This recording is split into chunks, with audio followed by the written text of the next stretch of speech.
Hi guys, welcome to another beer review, and today we've got a British classic. But speaking of British classics, don't know if you can tell by the quality of my video, but just sitting down to watch a little bit of Keith Floyd, and currently watching Keith Floyd on hangovers. So interesting programme, and it's always fun to see a slightly younger Oz Clarke in there as well.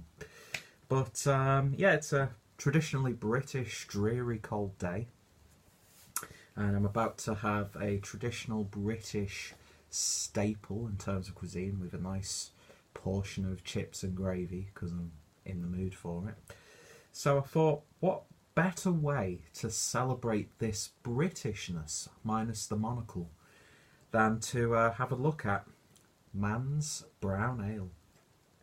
So yeah, the original brown ale since 1902, 2.8% ABV, so perfect sessioner.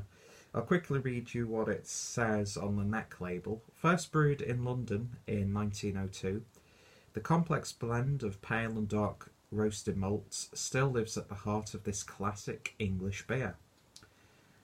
A deliciously creamy, biscuity beer with a sweet, lightly hopped, moorish flavour, served slightly chilled. This is pretty much at room temperature, but it's cold in this house, so it's not like warm or anything like that. Yeah, Mann's is the original brown ale, first brewed at the Mann's Whitechapel Brewery in 1902.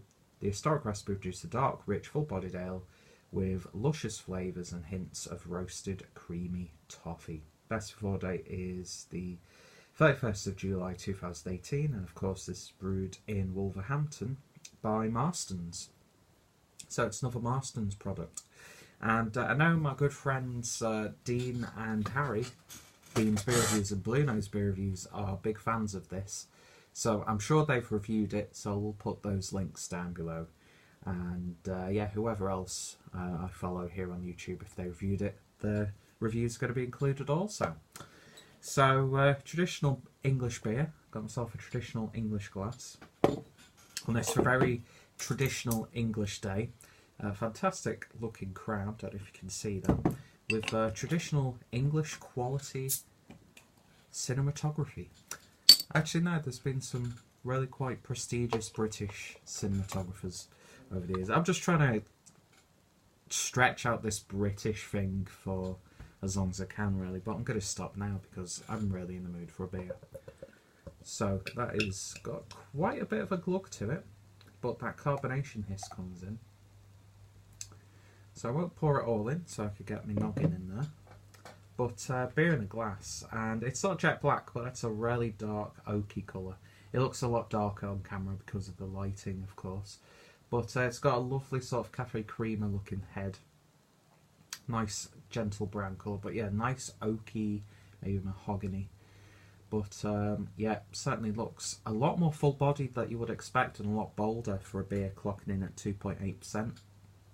So let's see what we get on the aroma. First of all, big sweetness. It's a mixture of like a caramel, like ginger nut biscuit almost. But there's this lovely sort of like currant, almost mince pie filling aroma coming out of it. There you get a hint of musk, which is slightly sweet also. I'm saying it's a sweet beer, but it's not overbearingly sweet on the nose. There's definitely a herbal essence in there. Almost like, what is that? What's that? That reminds me of something. It's not dill. It's definitely not dill. Oh my god, what is it called? I can't remember, but there's like a herbal tone in there. I'm sure it'll come to me. Chive, that's what it reminds me of. It's got this like chive edge to it. Although chives aren't known to be like really fragrant. It just reminds me of that, okay? Cut me some slack. Who am I shouting at? Nobody has probably even took notice, so. See? Typically British, getting a little bit too prissy over tiny things.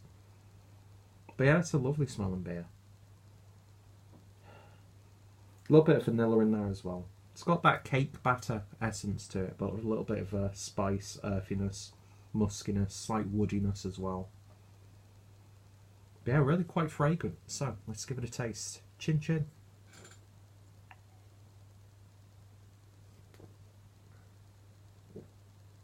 Gotta get the pinky out. God, that is really quite flavoursome. What you get on the nose pretty much comes out on the flavour, if not a little bit sweeter actually. This is actually the sweetest beer that I've had for quite a while, to be honest.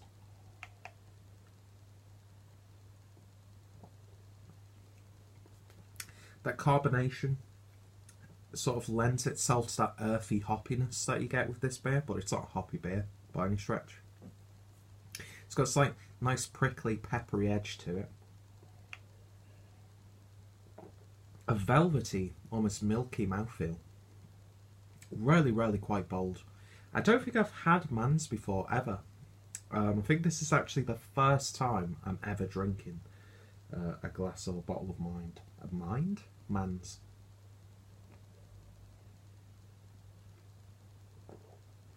Gets like coffee roastness. Dark caramel. Not really a molasses though. Hoppy earthiness on the back end again. Loads of vanilla in this. This is an intriguing one for sure. And I'm sure it is a beer that a load of people turn their nose up at it because of what it is and the ABV, and because everything's got to be, you know, obscenely hopped or full of all these weird and wonderful adjuncts to make it this stupidly desserty Imperial Stout, which completely fine with both of those. I'm happy to have any beer on the spectrum. But if you were to say to me that this beer lacked flavour and body, I'd quite frankly call you a tit. Or should that be twit? Let's keep it British. You'd be a sodding tit. That's what you'd be. Lovely biscuity tones in this. This is a lovely beer. It really, really is. It's so indulgent. It's rich. I've been doing some Christmas beers over the past few weeks because I'm recording this a few days before. Well, it's going to be it's the 21st as I'm recording this of December. This is so much more Christmassy than like 90% of the Christmas beers that I've had. Even though I'm not a fan of it, as my good friend Dean will agree with me, Christmas pudding, it's got those flavours.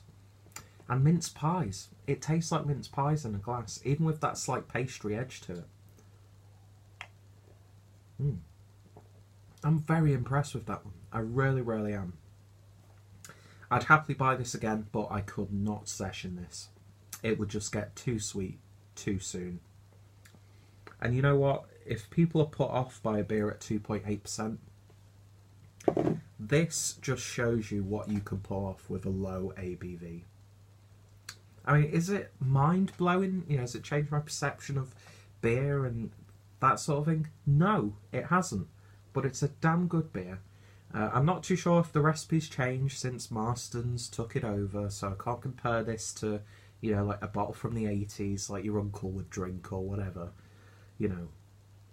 But it's got that tradition to it. Nothing fancy, but robust, flavoursome, indulgent, not too heavy, just a little bit too sweet if you were to drink more than a few pints of it. But at for £1.20 a bottle, I think I paid for this.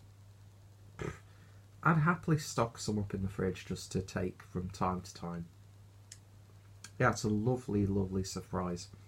As I'm talking now, my palate's getting sticky. And I'm getting like almost like a balsamic, sweet balsamic vinegar sherry sort of vibe going on. Surprisingly robust and complex for what it is. And yeah, a fantastic beer. In terms of a rating, I'm going to give this 9 out of 10. If it wasn't so sickly sweet, this would be a 10 out of 10. It really would be. But 9 out of 10, a very, very pleasant surprise. So if you've tried this and you're a fan of it, let me know your thoughts, opinions. If you have tried batches of this before they got took over by Marston's. Not too sure when that happened.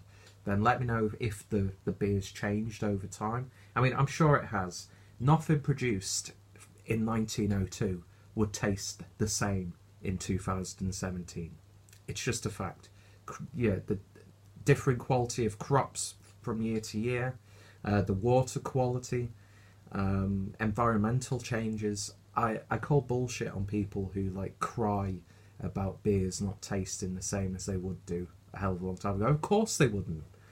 You know, brewing techniques have advanced, and you know, quality has, you'd like to think, improved across the board. But I'm not here to talk. See, I'm moaning. Classic Britishness. Yeah, 9 out of 10. If you tried it, let me know your thoughts, opinions. Check out Dean and Harry's reviews and anybody else's. And yeah, check out my Marston's playlist for more examples of some beers. I think for a big company, they still produce even the beers that are produced by Brews under their umbrella. Consistent products. So yeah, check out the Marston's playlist. Check out the Brown Ale playlist. And yeah, more importantly, I hope you join me next time for another review. So, got a dash because I've got some chips in the oven. Just making excuses. I just can't stand being in your company. But I'm too polite to say so. Quintessentially British. Sodding hell. Anyway, cheerio.